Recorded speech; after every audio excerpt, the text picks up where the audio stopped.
On this episode of Saints Happy Hour, we are going to yell at the USA Today, Kevin, because they did their annual NFL coaching rankings 1 to 32, and they put Dennis Allen last. And Dennis Allen, he may not be good. He may not be good, but he is not the worst coach in the NFL. I will not stand for this atrocity.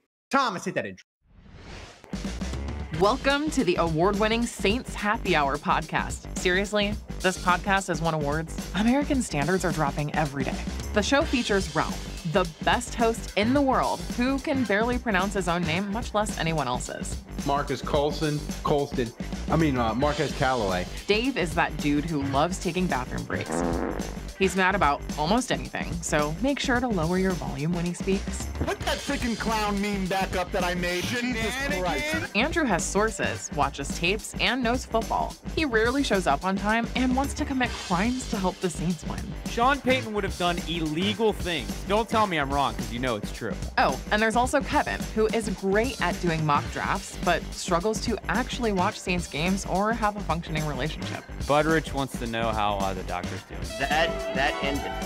Anyway, grab a drink, sit back, and enjoy the insanity.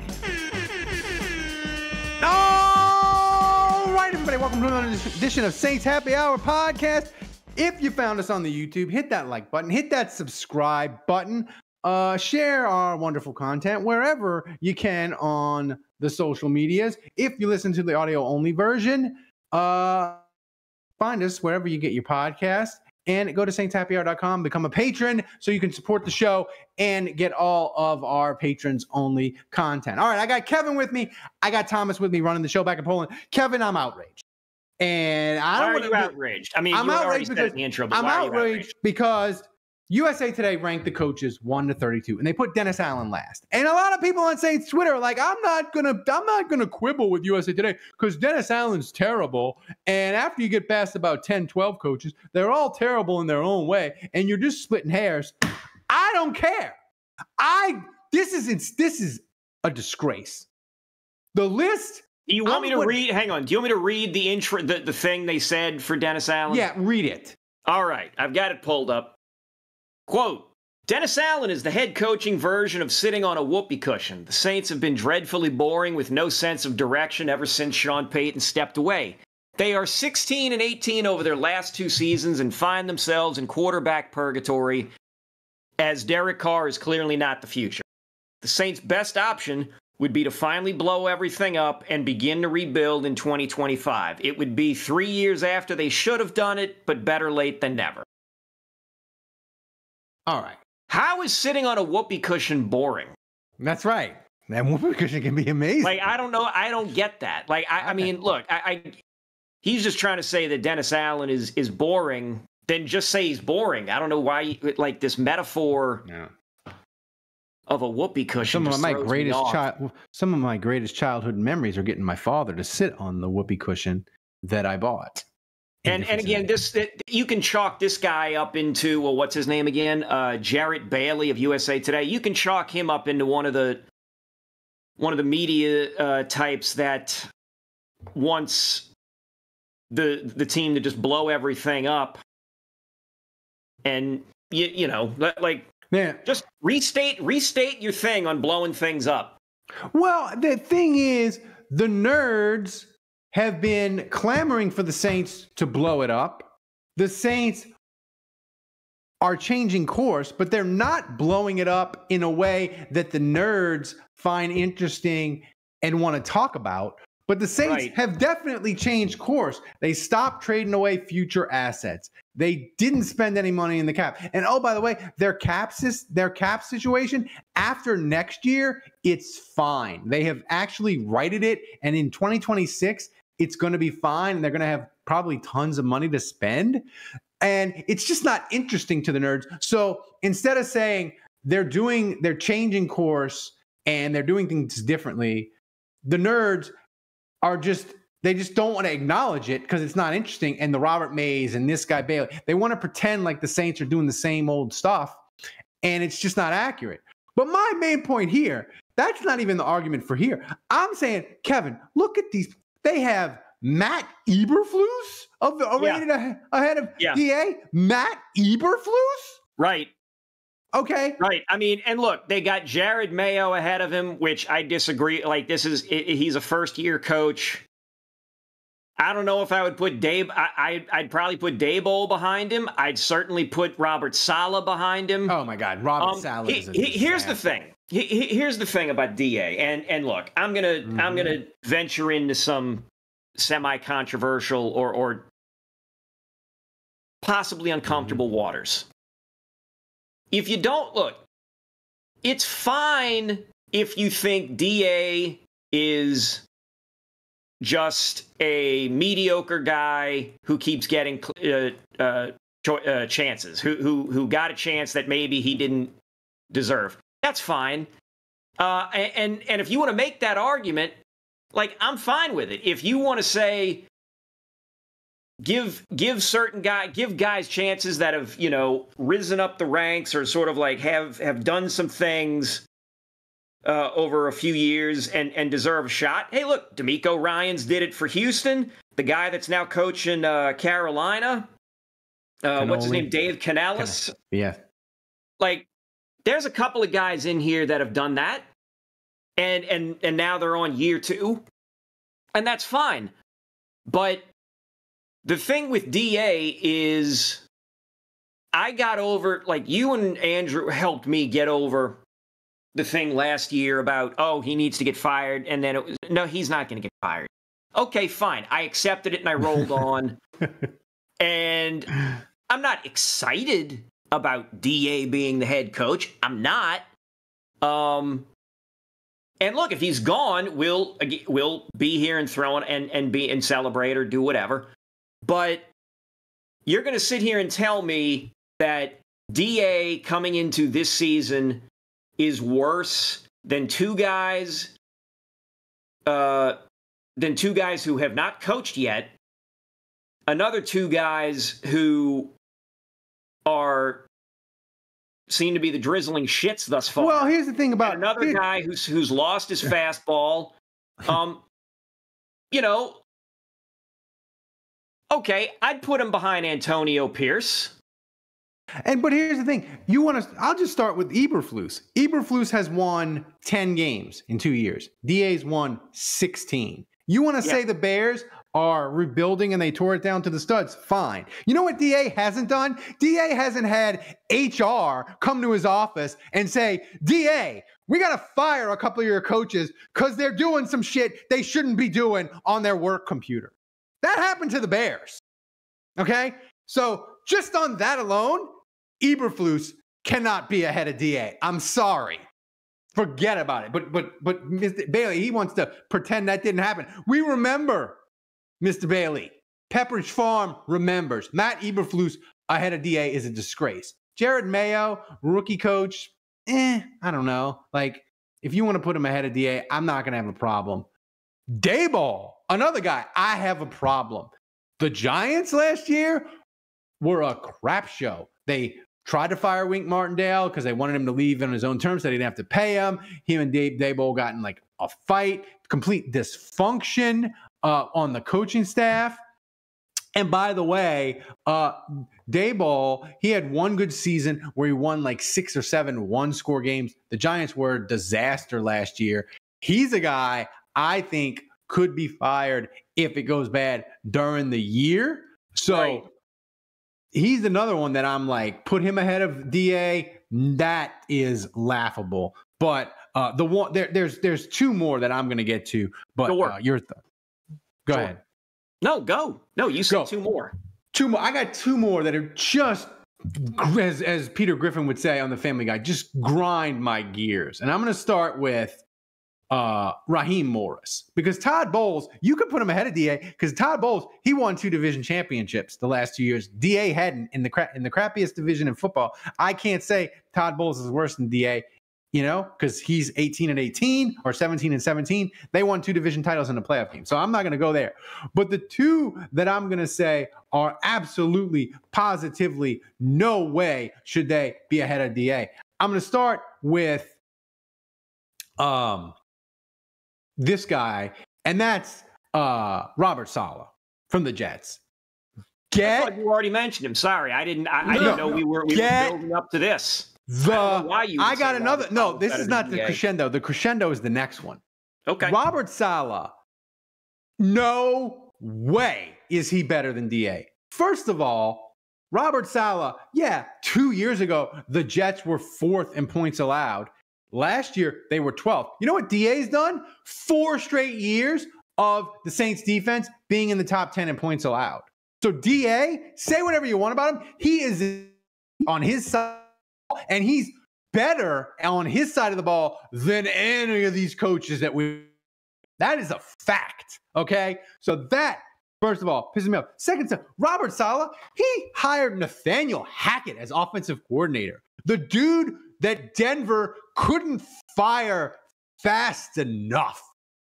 And I'm just telling you, Robert Saleh is a terrible coach. He looks fit and nice in the sideline. He claps real good. He's got the nice bald head. He craps real good. He does crap real good. He looks better on the sideline than DA, but he's not a better coach than freaking DA.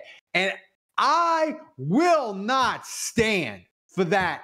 I will not stand for this nonsense. I will not stand for it. Okay. So who was the last guy? The coach of the Falcons, Raheem Morris. Okay. What? He's got a worse career percent. For a guy who coaches at least 50 games, DA is like the bottom of the bottom. Raheem Morris is worse than him. Raheem Morris was a disaster at Tampa. They had one weird 10-win season. The rest of the time in Tampa, he was a disaster. You're going to tell me he's better than DA because media, he answers your phone calls and he says nice things. He says cool things at the press conference and everybody says in the building they love him? That makes him better than DA? Get the bleep out of here with that. I'm looking at, let's see. I'm looking at Dan Quinn here too. And I mean, Dan Quinn went to a Super Bowl. I can't make that's as a defensive coordinator, right? Yeah, no, he was a head coach of Atlanta. And he won a Super Bowl as a defensive coordinator with Seattle. Like I can't argue. He was the head. God. Yeah, you forget. He was the head coach. Yeah, he was the head coach. Yeah, he was the head coach. It gets confusing because Atlanta fans, they blame Kyle Shanahan so much for it, but Kyle Shanahan was the offensive coordinator. Dan Quinn was the head coach. So right. I can't argue. Okay. I can't argue. I can't really argue anyone else. So then we're saying Dennis Allen, you put him ahead of Eberflus, Jared Mayo, Brian Dable, Robert Saleh, Brian Callahan, Raheem Morris, Dave Canales, and Mike McDonald because they're brand spanking new. So you would put him, that would put him at like 24, 23. That would put him at 24, I think, either 24 or 20. No, I think that would put him at 23 because you would move Raheem Morris out and you would probably put Antonio Pierce ahead of DA. So that would sort of replace 1 for 1 in terms of guys ahead. So yeah, he would be at 23. Yeah, saying that is still the lower half. That is still the bottom of the ass end of the third quartile. That's right. Of coaches. We're not out here trying to put lipstick on a pig. We're not out here trying to say, oh, DA is better than everybody thinks. We're not trying to talk you into saying DA is a good coach or DA is a great coach. We're simply saying that to say DA is the worst coach in the league is absolutely asinine, and you're telling on yourself. That's right. Could 2 of these unproven guys blow the doors off in year 1 and potentially overtake DA? Like if DA goes 8-9 or 9-8 again, and 2 of these guys go 11-6, I'd listen to an argument. To put them ahead. But where we are right now, going into the season, he is not in the bottom quartile. I hope I'm using that word correctly. He is not in the bottom 8 of head coaches. He's the ass end of the third group. And here's the thing. Going into last year, Frank Reich was hired at Carolina. And all the smart people said, oh, Frank Reich, he's built an incredible staff. He's going to be amazing at Carolina. He won it in the Colts. He's amazing. Nobody had him as he's not going to last the flipping year. I'm just telling you, 1, possibly 2 of these new hires are going to be worse than DA. You know? Yeah. That's just the math of it. And because here's the thing, DA has a track record of basically a decade of being an elite defensive coordinator. I can make an argument DA is the best defensive coordinator in the NFL. When you combine scheme, game day adjustments, all of it, he's the best. Now, you might push me back on that, but guess what? The list to call roll on the best defensive coordinator, it don't take long to get Dennis Allen. And my point is, when you have a guy that good on one side of the ball, just by definition, he can't be the worst in the league. Because I've seen the Paul Hackett's. I've seen the Frank Reichs. I've seen who else has been dreadful as a head coach lately. I've seen the guy for the Giants, Joe Judge. I've seen those guys. Oh yeah, I've seen them. They're a dumpster fire of point and laugh at them. We point and laugh at DA because he's boring and he says stupid things after games that annoy us, like apologizing to the Falcons. But his game day management, game planning is not. We've never said, like, DA, you are completely out of your depth. Like, I've never thought that during a game or during a stretch for the Saints. I've thought, he's not a good leader. I don't know if he has, like, he's got a bunch of flaws, but, like, I can name a bunch of dudes. And I was like, that dude is like 2 stations above where he needs to be. And Mike Singletary, another one, right? So I'm just like, it infuriates me. And Saints fans said, "Oh, don't get infuriated because what does it matter if he's the 23rd, if he's the 24th best coach or the 16th or whatever? It doesn't really matter. It matters to me. I will not stand for it. I will not stand for it. I'm sorry. I'm getting worked up, Kevin.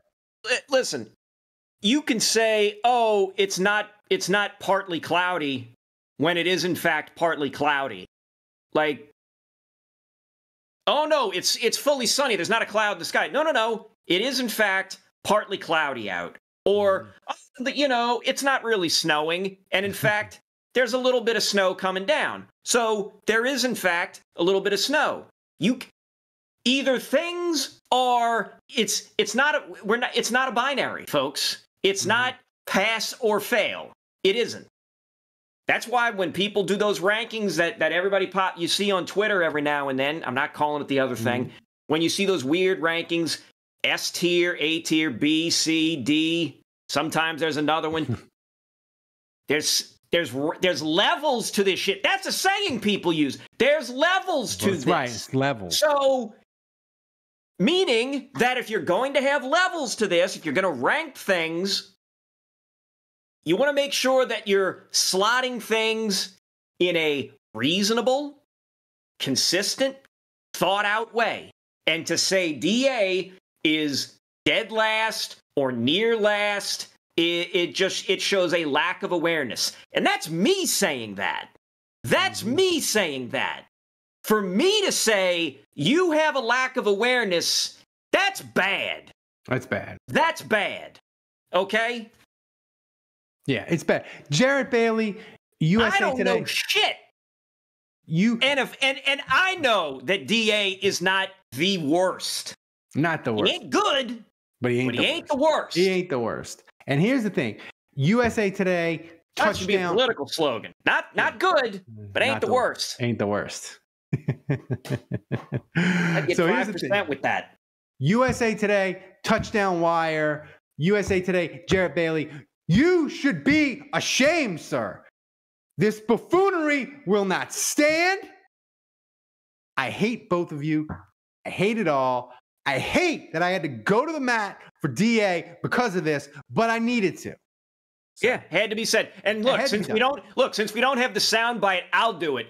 Stop BFing the people in this country. That ain't bad. That's not a bad Dusty Rhodes. It's not bad. Again, Stop not good. BSing the people in this country. What do you mean we don't have the soundbite? Oh, I didn't know we didn't have him on the YouTube thing. Well, look, but then again, it's full circle. Wasn't that good, but it wasn't the worst. That's right. So thanks everybody for joining us. Support the show. Subscribe to our channel. Find us wherever you get your podcasts. Go to Saints Happy Hour. Become a patron so you can get all our fantastic content and get it early and commercial free. Thanks to Kevin for hanging out with me. Thanks for Thomas for running the show like a star back in Poland like he always does. I'm Ralph Malbrough. Until next time, the bar is closed.